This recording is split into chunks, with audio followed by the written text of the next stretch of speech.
Hello there, and welcome to the next video in my Basics of Mastercam series. This video is to help you have a better understanding of the 3D and 2D work environment of Mastercam. We will briefly discuss the WCS, G-View, C-plane, and T-planes. I'm going to show you how to create your own custom view from a solid feature, and I'll also give quick examples of 2D and 3D geometry creation.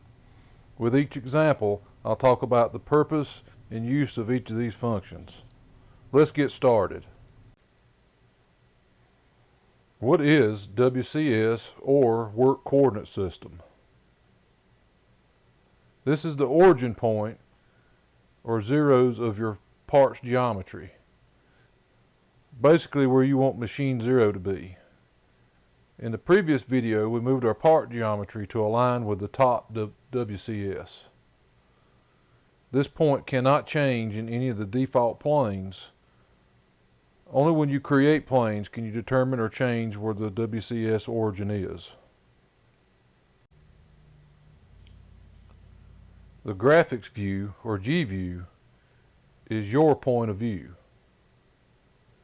It's how you see objects on the screen, or basically it boils down to what you're looking at on the screen, what you see.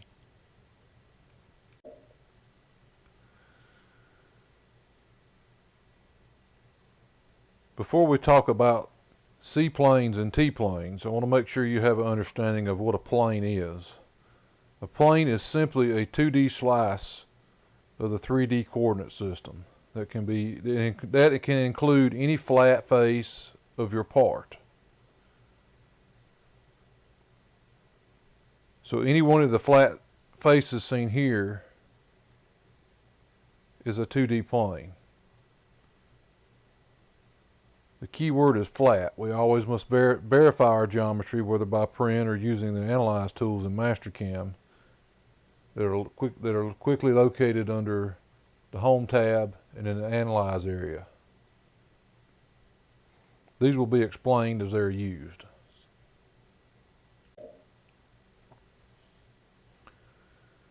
The construction plane, or C-plane, is seen here, is the direction which you are creating geometry. Your G-view and C-planes are independent. For example, you can be viewing the 3D environment from any direction and creating geometry on any selected C-plane. While creating geometry, you'll need to pay attention to whether you are in the 2D or 3D mode, as seen down here, and whether you have your Z construction set, where you have your Z construction set. That's what this number right here indicates, the Z0. I'll show an example of this later in the video. Tool planes, or T-planes, are only important when creating tool paths. This plane determines what your tool is normal to, and by normal, I mean the direction of the tool and the spindle to the part. Think of the tool plane as you are looking from the top of the machine spindle down through to the part. The same direction you think of when spindle direction is determined, like clockwise or counterclockwise. For now, all our T-planes will be in the top plane direction for the basic series. Let's go back to the solid I used to discuss planes earlier. Now go to the Planes Manager by selecting the Planes tab at the bottom of the Operations Manager. Or if it's not there, click on the View tab at the top of the ribbon bar and then look for the Managers section in the ribbon. Here you can turn off and on any of the tabs that are associated with the Operations Manager.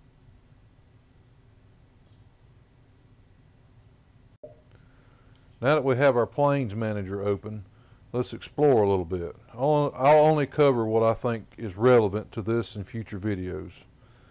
Starting at the top left is a plus symbol. If we click on it, notice that there are several options for creating new planes. Let's start with the simplest, which is from solid face. So select from solid face, and notice that the only things that appear on the screen is you have these in selection and clear selection buttons. But if we hover over the solid, you notice it highlights each face. So now let's click on one of the faces. Alright, now a different window pops up. And we'll notice that on the part we have a gnomon. The gnomon is a visual indicator for the normal direction. And the normal direction is the spindle would be the Z axis of this gnomon is pointing at the spindle. And this would be your Y plus direction and your X plus direction. Now if we click on the left and right arrows, notice it'll move it around to where we can change what direction it's in. The Z axis is more important than anything, because if we keep scrolling around, notice it goes through the part. You can't machine from the back side of the part to this face. We want to machine this face. So if we back up, let's create it. Let's look at it and create it like this. I like to have things normal to, or look in relation to how my part sits in space, or like the top view. So if we looked at it like this is top, Y is pointed this way and X is pointed this way. So I want to keep it as close to that as possible, so that when I change views or planes, it doesn't it's not flipping the part all over the place. So I like this. We're going to accept this by hitting the green check mark. Now notice we have a new plane window over here in our operations manager. And what I'll typically do is I'll name this as a feature on the part in relation to my top work construction. So I want to name this front left corner. And for now we won't change the origin. Where the gnomon is where the origin is on that face. So it's basically in the center. If you drew intersecting lines, that should be where that gnomon is in that pyramid or that triangle. So let's go ahead and accept that. We're going to leave everything else as is.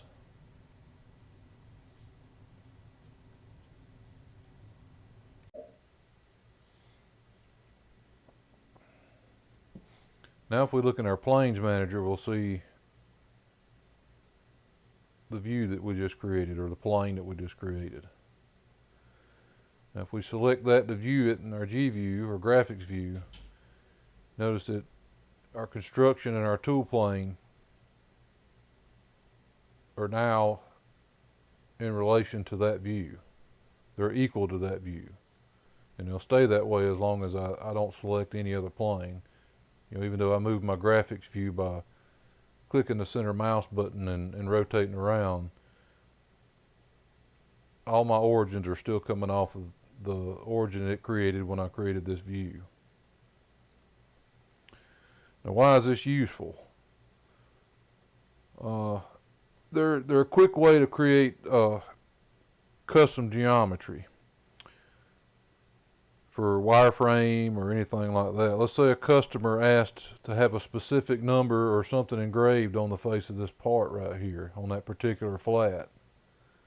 What we can do is we can go to that view, and what we're going to do, we're going to go to wireframe and create letters.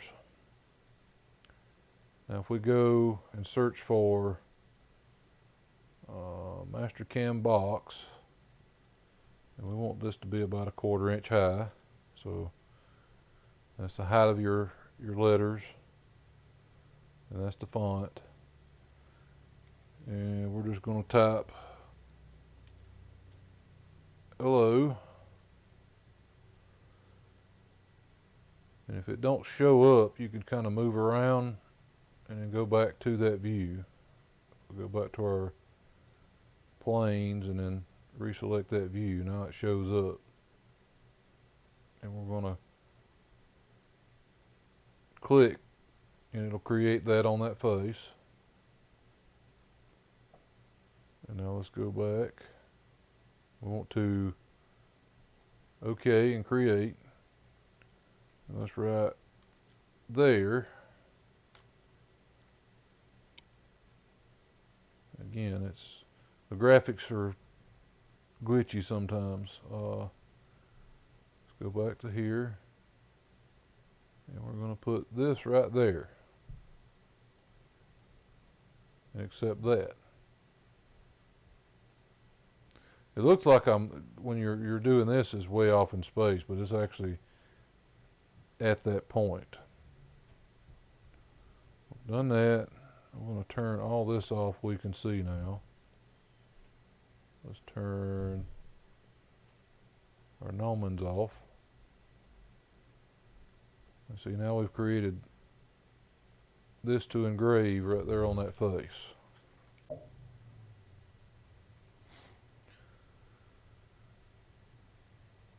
Now the reason that that automatically just put that on that face when we were in this view,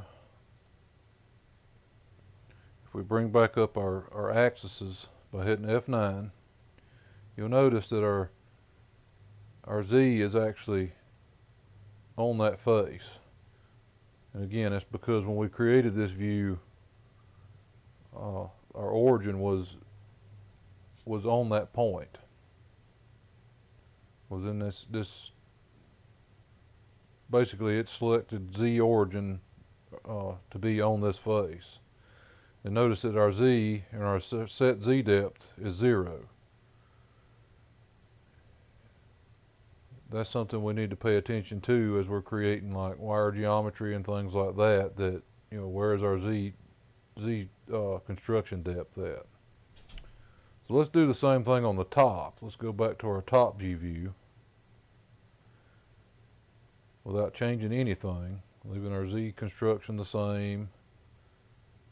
We'll just change what view we're in. Notice our G view and work construction and work coordinates and construction and tool plane are all the same. They're all top. So if we go to wireframe, create letters, we're just going to put hello on the top. And let's make it 1 inch tall. Notice it's not showing up like it did before. Let's just go back to the top, and then we're going to create it.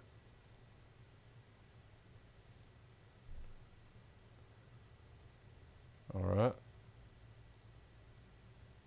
Just hit OK. We created it, but where did it go? Now, if we rotate around the bottom, notice it's on the same plane as the bottom face, and that's because we're on our 2D depth or construction depth is at 0. So let's undo that, and let's change this construction depth. There's 2 ways to do this. If you know where this point is in space, you can do that by analyzing position and selecting a corner. That's 4 inches. Z is 4 inches tall, so when you're doing this, make sure you're in the top. Otherwise, it's going to be a different direction. Like if I go to front view and do analyze position, now my Z is 3 inches because that's half of this. This is 6 by 6 by 4. So you have to pay that attention. That'll change depending on what actual view, where your construction plane is. If we go back to top,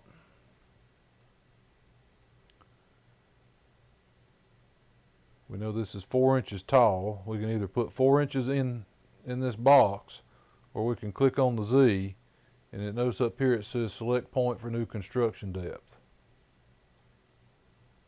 So we're going to pick a corner, and it changed to 4 inches. Now if we go back to the top view, And we go wireframe, create letters. All this is still the same. We're going to create hello just like that. Hit OK, and now it's on the top. And that works for any direction that you're working in, front, back, top, right, left, whatever. Now you can do this in 3D also. So if we change this back to 0, let's put 0 in here. Let's go to 3D. And let's undo that hello. Now go create letters. Now notice it'll snap. It'll snap to whatever point in Z that I'm getting close to. But if we want it on the top, we need to pick some point that's on that top face. So we'd either have to create a point on this face in location we want it, or just say we want it here, and then we could come back and translate it. So we could come back and just select just that geometry, if I can get it, and then we could do a dynamic or something like that and move it in whatever location we want it, more towards the center. And that's if you're just freehanding stuff. If you've actually got a fixed dimension that you want to hold it to, you need to either do like what I just did and actually move it the X direction at the set amount and the Y direction at the set amount, and so on and so on. But this is just an example on how to create geometry at a certain construction depth. For the most part, 3D is more about creating connecting 2 points in 3D space. So if we created let's go here, let's go to the right, let's just create a rectangle at 2 inches like this.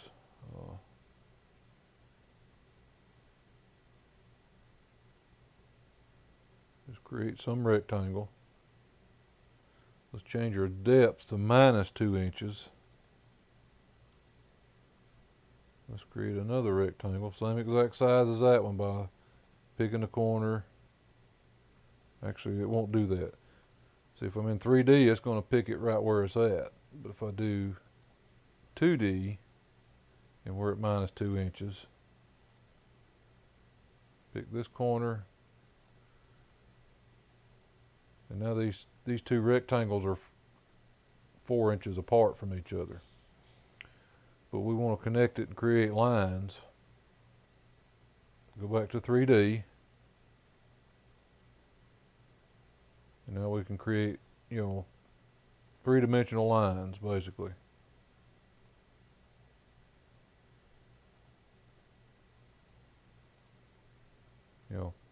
See how I missed and hit off in space? It'll do that. It'll create things off in space. But that's enough of that. That's we can go over more of that later.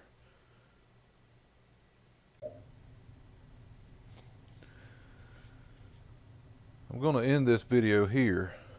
I hope this gives you a better understanding of all the topics I've covered today, as far as tool planes, G-views, work construction, or work coordinate system. I keep calling it work construction, but that's actually your C-plane. Construction plane, tool plane, world coordinate system, and G-view.